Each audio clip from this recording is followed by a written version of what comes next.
Hi guys, so just want to do this quick video about these meters here and why these ones aren't any good for anything that is pulsed, any sort of pulse circuit.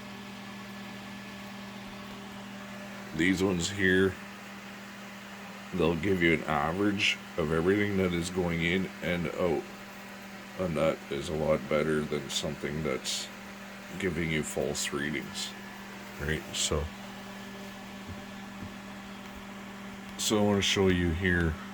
You can see what this meter is getting pinned. It's a 1 amp meter, right? Every time that light pulses, right?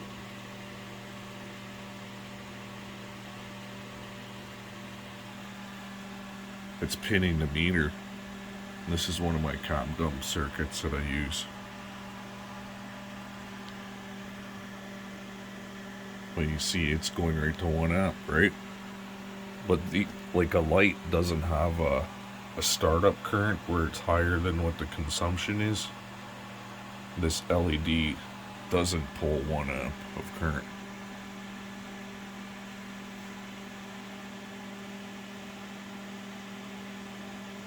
See, with these meters, I took one apart to show you guys what's inside, but let me just show you what the light bulb takes first for current. I'll just short it out right here. It's just going to come directly off the battery and read. See, pulls what, 900 milliamps, and it's pinning that meter every time it's on, right? It's just fluctuating because that's my hand moving around. But now let me show you what's inside of one of these meters so you can see why it does that. See, there's a big amount of inertia that has to be moved with these meters to make them move. So once it starts to go, it's not going to just stop directly where it ended, right?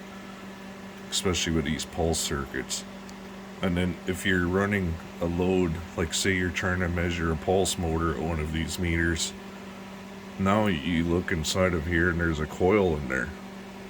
It's like a mini Newman motor. That centerpiece is a magnet and there's a coil wrapped around it, and that coil is what the current flows through. So anytime you pulse something in there, now you have a back spike that comes out of that coil, which completely ruins your readings. You know, like these meters don't work for measuring that stuff.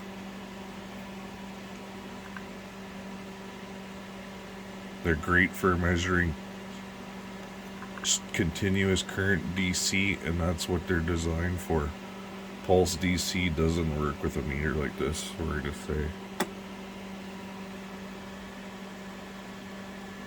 So, yeah, don't use these. They may seem great, but they're not telling you what's really going on. Because what's happening is your pulse current is bringing the needle further than it needs to be. And then your back spike is trying to bring it back again. So your next one, like it's not even giving you an average.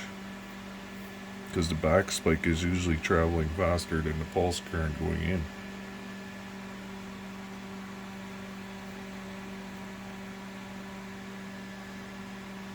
I just wanted to have that little rant about meters. It's really hard to measure pulse DC. You pretty much can only do it with an average, or like what I have too also is with an oscilloscope. You can use your current clamps. They work good if you keep them away from the rotor or any other magnetic field. And they're really sensitive to that stuff. But I just wanted to post that. I'll have more with this. Cap dump circuit. These are 420 amp 90 volt MOSFETs. They're really good And also another thing too, I have a video coming up about MOSFETs and why certain MOSFETs don't work right.